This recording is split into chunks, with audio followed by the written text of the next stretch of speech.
Bharatiya Janata party के शासनकाल में बनाए गए स्काई वॉक के निर्माण व उनमें बरती गई अनियमितताओं की जांच होगी।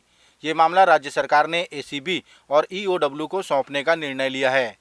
स्काई वॉक के निर्माण में पीएफआईसी द्वारा परीक्षण न किए जाने का प्रमुख आरोप है, जो जनहित में आवश्यक था। राज्य सरकार ने जांच में ये भी उल्लेख किया है कि आधे अधूरे पड़े स्काई वॉक का कार्य विभाग के ठेकेदारों और पदाधिकारियों को अनुचित लाभ पहुंचाने के उद्देश्य से किया गया। इस जांच को लेकर तत्कालीन लोक निर्माण मंत्री राजेश मूणत ने कहा कि मुख्यमंत्री को इस जांच के लिए किसी रिटायर्ड जज को नियुक्त करना चाहिए। क्यों निर्णय नहीं कर पाए मुख्यमंत्री जी? आपके पास फाइलिंग है ये सब कुछ, और आपने आदेश दिया कि अनियमितताएं हुई। किस चीज की अनियमितता? सेक्रेटरी आपके पास है, फाइलें आपके पास है, उन अधिकारियों से आप पूछें। लेकिन इसको कंप्लीट करने में सरकार की आनाकानी और डेवलपमेंट और राजनीतिक रूप से परेशान करने की दृष्टि से ये एक लोक नायक होने के नाते, एक जनप्रतिनिधि होने के नाते इसमें कोई किसी प्रकार की अनियमितताएं नहीं है। सिर्फ हरासमेंट करना, और वाकई में अगर आप जांच चाहते हो कि इसके अंदर कुछ करना, तो मैं आपसे आग्रह करता हूं, और वाकई में आप में नैतिकता है राजनीतिक दृष्टि से, तो कोई रिटायरमेंट के जज से इसकी जांच कराए और देश के माननीय कमेटी को इसमें इन्वॉल्वमेंट करे, जिन लोगों ने इसके ऊपर काम किए हों कभी। राजेश मूणत के बयान के बाद मुख्यमंत्री ने कहा कि जांच में वे सहयोग करें। मतलब अभी जांच भी नहीं शुरू हुई है और तुरंत फंसाए हैं, और मुझे कहा जा रहा था कि ईडी की सहयोग करो। भाषा बदल गई तुरंत खुद के ऊपर आने पर, अब सहयोग करें। मतलब पर उपदेश कुशल बहुतेरे। छत्तीसगढ़ कांग्रेस की नवनियुक्त प्रदेश प्रभारी कुमारी शैलजा के रायपुर आगमन पर कांग्रेसियों ने उनका जमकर स्वागत किया। इस मौके पर प्रदेश के मुख्यमंत्री भूपेश बघेल, प्रदेश अध्यक्ष मोहन मरकाम और कृषि मंत्री रविंद्र चौबे समेत तमाम कांग्रेस जनों ने उनका स्वागत किया। प्रदेश प्रभारी कुमारी शैलजा ने पार्टी की बैठक लेकर आगामी 26 जनवरी से प्रारंभ हो रहे हाथ से हाथ जोड़ो अभियान को लेकर दिशा निर्देश जारी किए। और अभी फर्स्ट सेशन अभी समाप्त हुआ है। ब्लॉक अध्यक्षों की बैठक अभी लंच ब्रेक के बाद होगा, और बहुत सारे फैसले लिए जिसमें हाथ से हाथ जोड़ो अभियान जो 26 जनवरी से शुरू होने वाला है, उसके बारे में उन्होंने निर्देश किया है। नवनिर्मित जिले सारंगढ़ बिलाईगढ़ के सरिया तहसील के ग्राम तोरा में स्थित मिडिल स्कूल के प्रधान पाठक पर 7 वर्षीय बच्ची से छेड़छाड़ का प्रयास किए जाने के आरोप में ग्रामीणों ने उसकी पिटाई कर दी। पुलिस ने प्रधान पाठक को अपनी अभिरक्षा में लेकर ग्रामीणों की शिकायत पर मामला दर्ज किया। सूत्रों से प्राप्त जानकारी के अनुसार बच्ची द्वारा अपने परिजनों को प्रधान पाठक की हरकतों के बारे में बताया गया, तो गांव में सभा बुलवाकर प्रधान पाठक को भी बुलाया गया, जहां ग्रामीणों ने उसकी पिटाई शुरू की। प्रधान पाठक ने भागकर स्कूल के कमरे में घुसकर अपनी जान बचाई। के अंतर्गत एक गांव है जिसमें प्राचार्य ने नाबालिग बच्ची के साथ अनैतिक कार्य करने का प्रयास किया था, जिससे गांव वाले उत्तेजित होकर शिक्षक को घेर लिए थे, जिसकी सूचना पुलिस को मिली थी। पुलिस समय पर पहुंचकर शिक्षक को वहां से निकाल के ले आई, और चूंकि मामला अनैतिक कार्य से जुड़ा हुआ छेड़छाड़ से था, इस पर शिक्षक के विरुद्ध में छेड़छाड़ की धाराएं और पॉक्सो एक्ट में अपराध पंजीबद्ध करके शिक्षक को गिरफ्तार कर लिया गया है। प्रकरण मामला विवेचना में है। छत्तीसगढ़ के मुख्यमंत्री भूपेश बघेल ने बलरामपुर रामानुजगंज जिले के हितग्राहियों की लंबित पड़ी राशि का ऑनलाइन भुगतान किया। इस दौरान मुख्यमंत्री ने भू अर्जन के 52 हितग्राहियों को 6.97 करोड़, चिट फंड कंपनी से ठगी के शिकार हुए 146 हितग्राहियों को 11.49 करोड़ और प्राकृतिक आपदा से प्रभावित 1946 हितग्राहियों को 7.26 करोड़ रुपए की राशि का ऑनलाइन अंतरण किया। उम्मीद छोड़ चुके थे, बिल्कुल उम्मीद नहीं थी कि पैसा मिलेगा, लेकिन छत्तीसगढ़ सरकार आपके साथ खड़ी है और हर सुख दुख में हमेशा आपके साथ आपके हितों का ध्यान रखते हुए त्वरित कार्रवाई किए। और 1996-97 की बात है, और आज लगभग 25 साल बाद ये राशि आपको मिल रहा है।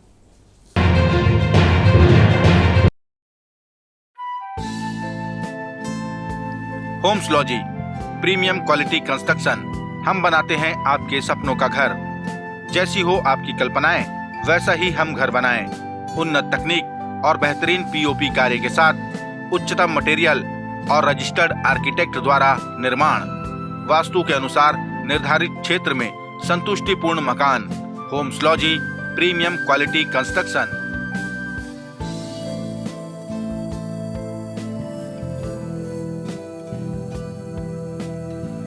वाह, मैंने ऐसे ही घर की कल्पना की थी। छत्तीसगढ़ के प्राथमिक एवं मिडिल स्कूलों में मध्याह्न भोजन पकाने वाले रसोइयों की संख्या तकरीबन 80,000 है। इन्हें मात्र 1500 रुपये प्रतिमाह वेतन दिया जाता है, यानी 50 रुपये प्रतिदिन, जो कि बेहद कम है। अपने मानदेय को बढ़ाने और श्रम आयुक्त द्वारा निर्धारित दर प्रदान किए जाने को लेकर रसोइया संघ ने राजधानी रायपुर के जिला कलेक्ट्रेट में ज्ञापन सौंपा और हम सब एक हैं के नारे लगाए। आज रसोइया संघ की बैठक हुई थी कलेक्ट्रेट गार्डन में। कलेक्ट्रेट महोदय को हम लोग ज्ञापन सौंपने के लिए पहुंचे थे। आज मगर कलेक्ट्रेट महोदय नहीं है, तो इसलिए आवक जावक में हम लोग सौंप के जा रहे हैं।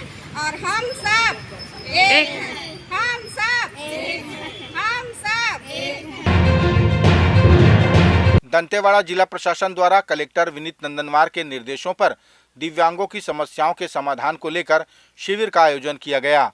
इस शिविर में दिव्यांगों को आर्टिफिशियल अंग, श्रवण यंत्र के साथ दिव्यांग प्रमाण पत्र भी वितरित किए गए। इस शिविर के माध्यम से जिले के 550 चिन्हित दिव्यांगों को लाभ पहुंचेगा। साथ ही उनके प्रमाण पत्रों को पेंशन योजना से भी जोड़ा जाएगा। आज बेसिकली जो हमारे दिव्यांगजन हैं उनका चिकित्सा प्रमाण पत्र बनाने के लिए ये शिविर का आयोजन किया गया है। कई बार ये देखा जाता है चिकित्सा प्रमाण पत्र बनाने के लिए उनको जो है कई बार कई तकलीफ़ों का सामना करना पड़ता है। इसके लिए हम लोगों ने यहाँ पर जो भी समस्या है उससे संबंधित विशेषज्ञ जो हैं डॉक्टर यहाँ पर आए हुए हैं, चाहे अस्थि रोग विशेषज्ञ हों, चाहे नेत्र के हों, चाहे नाक कान गला के हों। तो इनको एक ही जगह पे हमने सारी लाने ले जाने से लेके उनके खाने तक की व्यवस्था की हुई है। यहाँ पर सारे लोगों का जो है आज जो है परीक्षण करके जो भी पात्र लोग हैं उनका सर्टिफिकेट बन जाएगा। तो ये उनके लिए आगे चल के जो सर्टिफिकेट नहीं होने से उनको जो प्रॉब्लम फेस करना पड़ता है, सर्टिफिकेट बनने से कई तरह की सुविधाओं का उनको फ़ायदा मिल जाएगा। इसके साथ साथ यहाँ पर जो हमारा एक स्टॉल कृत्रिम जो अंग बनाने का है उसको भी हम लोगों ने यहाँ पर लगाया हुआ है। जो कोई भी लोग आ रहे हैं जिन्हें कृत्रिम अंग की आवश्यकता है उन्हें भी तत्काल बनाकर प्रदान किया जा रहा है। छत्तीसगढ़ सरकार द्वारा विधानसभा में पारित किए गए संशोधित आरक्षण बिल पर राजभवन से हस्ताक्षर अब शासन के जवाबों के परीक्षण के बाद ही संभव है, ऐसा राजभवन के विधि सलाहकारों का मत है। दस्तखत में हो रहे विलंब पर मुख्यमंत्री भूपेश बघेल ने कहा कि यह वैधानिक संस्थाओं को कमजोर व नीचा दिखाने की कोशिश है। विधिक सलाहकार राज्यपाल का है, वो विधानसभा से बड़ा हो गया है, तो किस प्रकार से वैधानिक संस्थाओं को कमजोर करने या नीचा दिखाने की कोशिश की जा रही है, ये जीता जागता उदाहरण है। जो राहुल जी कहते हैं ना कि जितने संवैधानिक संगठन है उसको कमजोर किया जा रहा है, तो एक जीता जागता उदाहरण है कि विधिक सलाहकार है वो विधानसभा से बड़ा हो गया और कोई अधिकार नहीं है। सारे अधिकारी मेरे इस बात पे विरोध में थे कि राज्यपाल ने जो 10 सवाल भेजे हैं उसका जवाब देना है, क्योंकि संविधान में ऐसी कोई व्यवस्था है ही नहीं। फिर भी मैंने राज्यपाल की जिद को ध्यान में रखते हुए छत्तीसगढ़ के 3.25 करोड़ जनता जो आरक्षण में चाहे EWS हो, पिछड़े वर्ग हो, अनुसूचित जाति हो, जनजाति, सबके लिए तो वो लागू हो जाए और कम से कम इसका जो ईगो है वो सेटिस्फाई हो जाए, इसलिए मैंने जवाब दिया। लेकिन अब फिर से वो बहाना ढूंढे, परीक्षण कराऊंगी, मतलब विधानसभा से बड़े होगी वो विधिक सलाहकार। हम तो विधिक सलाहकार को पकड़ लेते, फिर वो कौन है भाई, वही खोजना पड़ेगा। वो विधिक सलाहकार कौन है जो विधानसभा से बड़ा हो गया। जो काम यदि परीक्षण करना है तो वो कोर्ट परीक्षण करती है, हाई कोर्ट है, सुप्रीम कोर्ट है, वो काम वो विधिक सलाहकार करेगा। अखिल भारतीय कांग्रेस कमेटी के राष्ट्रीय नेता राहुल गांधी की भारत जोड़ो यात्रा को लेकर पार्टी की प्रवक्ता सुप्रिया श्रीनेत ने कहा कि इस यात्रा में हजारों लोग दलगत राजनीति से ऊपर उठकर शामिल हो रहे हैं। उन्होंने इस यात्रा में प्रधानमंत्री को शामिल होने का आग्रह किया और कहा कि इससे उनके अंदर की नफरत भी खत्म होगी। मेरा तो अपना मानना है कि इस यात्रा में मोदी जी को स्वयं आना चाहिए। आएंगे, चलेंगे, जज्बा और मोहब्बत देखेंगे लोगों की, तो अंदर की नफरत भी खत्म होगी और इस देश को थोड़ा समझेंगे भी। आरक्षण बिल में हस्ताक्षर को लेकर हो रही देरी के विरोध में प्रदेश कांग्रेस कमेटी एक बड़ी रैली करने जा रही है।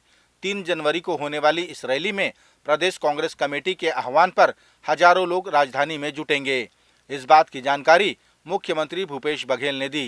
3 जनवरी को एक बड़ी रैली प्रदेश कांग्रेस कमेटी के नेतृत्व में यहाँ निकाला जाएगा, रैली निकाली जाएगी।